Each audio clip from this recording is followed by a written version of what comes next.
शाखेच्या उद्घाटना प्रसंगी उपस्थित झालेले या संस्थेचे विद्यमान चेअरमन मंगेश शांताराम गाडवे, या संस्थेचे सर्व संचालक मंडळ, माझ्या अगोदर ज्यांनी आपलं मनोगत व्यक्त केलं ते आमचे मार्गदर्शक मार्केट कमिटी सदस्य गाडगे साहेब, इथं उपस्थित सर्वच ग्रामस्थ बंधू भगिनींनो, सगळे विशाल जुन्नरशी निगडीत असलेली लोक, त्याच्यामध्ये खास करून आम्हाला नेहमी मार्गदर्शन करणारे अरुण शेठ असतील, अशोक दादा आहे, भरत दादा आहे, दीपक आहे, आणि ही शाखा इथं चालू करण्याचा ज्यांनी आग्रह धरला ते आमचे भास्कर शेठ. विशाल जुन्नर पतसंस्था ही एक अशी संस्था आहे, यांनी जुन्नर तालुक्याचं नाव पूर्ण महाराष्ट्रभर केलेलं आहे. कुठेही सहकार्याच्या कार्यक्रमाला गेल्यावर विचारणा होती की जुन्नर, विशाल जुन्नर ही संस्था तुमची आहे का? आम्ही अभिमानाने सांगतो ती आमची आहे. सगळीकडं त्याचा कारभार सुंदररित्या चालू आहे. दिवसागणिक शाखा वाढत चाललेल्या आहे. संचालक मंडळ लक्ष घालते, कर्मचारी लक्ष घालते. भास्कर शेट्टी सांगितल्याप्रमाणे की तुमच्या 1 रुपयाला सुद्धा धक्का नाही. भास्कर शेठ तुमच्यासारखी जी संचालक मंडळ आहे त्यांना संस्थेतून रुपये काढायची गरज नाही. स्वतः सक्षम आहे. निमगाव सावा सारखं गाव जे आजूबाजूच्या पंचक्रोशीतील छोट्या छोट्या गावांची एक बाजारपेठ झालेली आहे, आणि ही बाजारपेठ कशावर टिकते तर तिथं जास्तीत जास्त संस्था आल्या पाहिजेत, आणि प्रत्येक व्यक्तीला, शेतकऱ्याला, व्यापाऱ्याला कुठं ना कुठं तरी पैशाची चणचण जाणवली तर ह्या संस्था त्याला मदत करतात. पतसंस्थेचा अर्थ काय आहे तर या माणसाची पत वाढवण्याचं काम ही मंडळी करते. अशा ह्या संस्था आहेत. मी विशाल जुन्नरचे संचालक मंडळाला सांगू इच्छितो, पूर्ण महाराष्ट्रामध्ये हा एकमेव तालुका आहे की ज्याच्यामध्ये 225हून अधिक रजिस्टर्ड पतसंस्था आहेत, आणि ह्या 225हून अधिक असलेल्या पतसंस्थेचा कारभार हा खूप सुंदर चालू आहे. प्रत्येक गावामध्ये प्रत्येक पक्षाच्या नेत्याची एक संस्था आहे. त्यामुळे एकामेकाचं कोण वाबाडी काढत नाही. बाबा तू तुझं बघ, मी माझं बघतो. कालच मी राज्य पतसंस्था फेडरेशनच्या मीटिंगला भंडारदऱ्याला गेलो होतो. जुन्नर तालुक्याच्या नजीकच पारनेर तालुका आहे, आणि त्या पारनेर तालुक्यामध्ये एखादी संस्था मोठी होत चालली तर ग्रामपंचायतीतली लोक किंबहुना हा संस्था भास्कर शेठ बघतोय तर त्याच्या विरोधातल्या लोकांनी अर्ज करणे, ते एमडी वर आरोप घेणे, चेअरमन वर घेणे, अशा बऱ्याचशा अडचणी त्या शेजारच्या संस्थेमध्ये झाल्या. काही एक चेअरमनांनी सेंट्रल जेल पाहिले, नगरमध्ये चेअरमननी फाशी सुद्धा घेतलेली आहे. या संस्था चालवत असताना पोटच्या पोरापेक्षा अधिकची काळजी या संचालक मंडळाला घ्यावी लागते. तेव्हा कुठे या संस्था एवढ्या मोठ्या विशाल जुन्नर सारख्या होतात.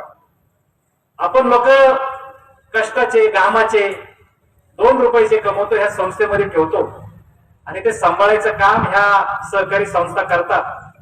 आणि आपले पैसे वेळेला काळेला, आपल्या घरातलं लग्न असो, शेतीची कामं असो, मुलांचे शिक्षण असो, त्याच्यासाठी ह्या सहकारी संस्था आपल्याला मदत करत असतात.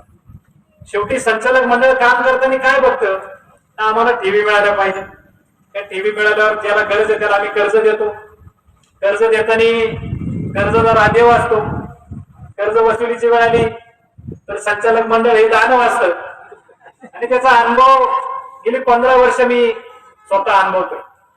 तरी सुद्धा सहकारी पतसंस्था हा जो सहकारी शब्द आहे याच्यामध्ये थोडंफार आपण पुढे मागे करत या संस्था चालवतो. हीच परिस्थिती जर तुम्ही नॅशनलाइज बँकेत, प्रायव्हेट बँकेत जर गेला तर ज्या दिवशी हप्ता थकेल त्या दिवशी वसुलीला गाडी तुमच्या दारात येणार. याच्यामध्ये एखाद्या चेअरमनला, संचालकाला सांगितलं बाबा माझं ऊसाचं बिल निघणार आहे, 2 महिन्यांनी निघेल, टोमॅटोचे पैसे होतील, तुमचे पैसे आम्ही फुलात घालून देऊ, तर आपले संचालक मंडळ, कर्मचारी मंडळ त्याच्याकडे कानाडोळा करतं आणि परत त्यांनी दिलेल्या तारखेला तिथे जातं. आपल्या तालुक्यामध्ये आळीफाटा, नारायणगाव, ओतूर, जुन्नर एवढ्या नॅशनलाइज बँक आहेत, किंबहुना प्रायव्हेट बँकेचं जाळं साहेब खूप मोठं होत चाललेलं आहे. मणिपुरम गोल्ड, IIFL, मुथूट ह्या लोकांनी 24% सोने तारण कर्ज दिलेले आहे, ते आपल्या लोकांना कळत नाही. आपल्या सारख्या पतसंस्था या किती टक्क्यांनी सोने तारणाला कर्ज देतात? 12, 13, 14, 10% देतात. पण ही ज्यावेळेस माणूस घरातलं सोनं पतसंस्थेत ठेवतो तो निश्चितप्रमाणे अडचणीत आला म्हणून त्या बाईचा स्त्रीधन असेल, तिची बांगडी असेल, मंगळसूत्र असेल, हे त्या संस्थेत नेऊन ठेवतो आणि त्याचं व्याज भरून पुढे चाललेला असतो.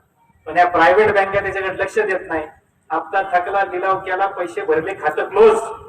तेव्हा माझी सगळ्या ग्रामस्थांना विनंती आहे, तुम्हाला तुमचे पैसे सुखरूप ठेवायचे. मी म्हणत नाही याच्यातच ठेवा, सहकारी पतसंस्थेचं ऑडिट बघा, कामकाज बघा आणि त्याच्यात ठेवा.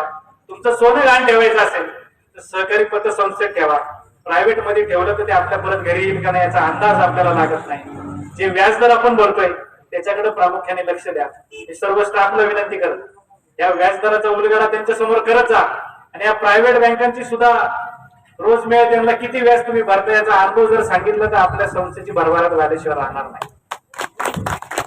आपण सगळी मंडळी जुन्नर तालुक्यातनं ही संस्था मुंबई सारख्या ठिकाणी स्थापन झाली. का झाली तर विशाल जुन्नर सेवा मंडळ कार्यरत होतं. ही सगळी मंडळी गावावरून आपलं पोट भरण्यासाठी मुंबईला गेले. कुणी नोकरी केली, कुणी व्यवसाय केला, कुणी हमाली केली. पण आपल्या तालुक्याचं नाव टिकवण्याची जबाबदारी यांनी खांद्यावर पेलवली. एवढी मोठी संस्था की मुंबई सारख्या ठिकाणी जाऊन स्थापन केली, एकदम नाव जुन्नर तालुक्याचं गगनाला भिडवलेलं आहे. त्यामुळे मी सगळ्या संचालक मंडळ असेल, जे आजी आहेत, माजी आहेत, ज्या ज्या लोकांनी ही संस्था स्थापन करण्यामध्ये योगदान दिलं, ज्या ज्या कर्मचाऱ्यांनी ही संस्था मोठं करण्यासाठी सुरुवातीला कमी पगारावर काम केलं, त्यांचे सुद्धा मी आभार मानेन. तुमची प्रगती आता ही 42वी शाखा ना, 43वी शाखा, संध्याकाळी ओझरला त्याचं उद्घाटन नवीन शाखेचं आहे. 45वी शाखा मंजूर आहे तुमची. त्यामुळं अशाच आपल्या संस्था जर वाढत गेल्या तर निश्चितप्रमाणे ह्या प्रायव्हेट बँकांना सुद्धा आपल्याला हद्द पार करता येईल आणि आपल्या स्थानिक लोकांच्या पैशांनी लोकांची भूक भागवता येईल. आपले कुलस्वामी पतसंस्थेचे संचालक आमचे सहकारी मित्र विजयनाथ शेळके त्यांचं मी स्वागत करतो. आपण सर्वजण एक दिलाने एक मुखाने भास्कर शेठ या गावामध्ये पूर्वीच्या काही रजिस्टर संस्था आहेत, त्यांचा जीव छोटा आहे. तुम्ही जर कॉम्पिटिशन केली तर ते बंद पडते. त्यामुळे आपण आपला व्यवसाय करू, आपलं काय चांगलं आहे ते लोकांना सांगू आणि आपल्याकडे गिराईक कसं अट्रॅक्ट होईल ते बघू. कारण ज्या संस्थेचा जीव छोटा असतो त्याला मोठी संस्था कधी जागून टाकेल सांगता येत नाही. ती सुद्धा स्थानिक लोकांनी चालू केलेली आहे. स्थानिक लोकांनी संस्था स्थापन केल्या आणि लोकांच्या भूक भागवलेली आहे.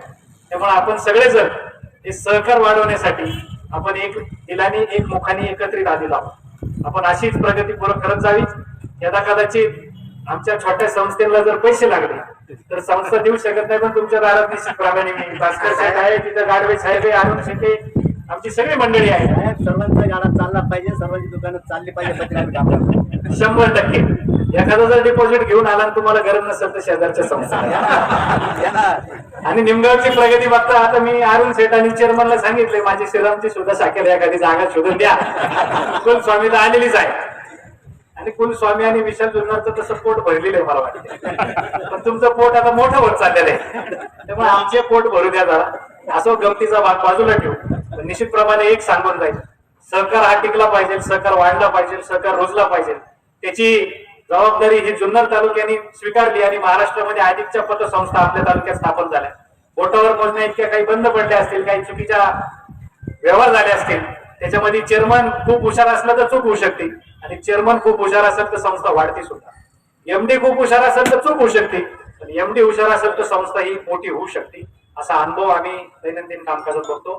तालुक्यामध्ये प्रत्येक संस्थेला भेट देण्याचा योग आमच्या सगळ्या मंडळींचा येत असतो. राज्य फेडरेशन शासनाच्या दारात आम्ही बऱ्याचशा अडचणी संस्था चालवताना येतात त्या मांडत राहतोय. यदा कदाचित मुंबई सारख्या ठिकाणी मोर्चा द्यायची वेळ आली तर मी विशाल जुन्नर पतसंस्थेच्या सर्व संचालकांना, जे चांगले सभासद आहेत, कार्यरत आहेत, यांना पण विनंती करत की सहकाराची चळवळ जर टिकवायची असेल, नुकतंच आपण एक आंदोलन दिल्लीला पाहिलं. 36 दिवस ती पोरं बसली आणि शेवटी जे राजीनामा द्यावा लागला तशी परिस्थिती यदा कदाचित आपल्यावर सुद्धा येऊ शकते.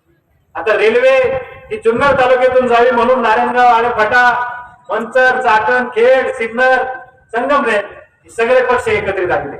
आम्ही सुद्धा नारायणगाव मध्ये राजकीय जरी आमचं वैर असेल तर त्याच्यामध्ये आमदार शरददादा सोनवणे, अतुलदादा बेनके, आमचे माऊली शेठ खंडगडे, भास्कर शेठ, ही सगळी मंडळी एका ठिकाणी बसलो की उद्या राजकारण येईल, पतसंस्थेचे इलेक्शन येतील किंवा राजकीय इलेक्शन येतील, त्याच्यात आपण भांडणारच आहोत.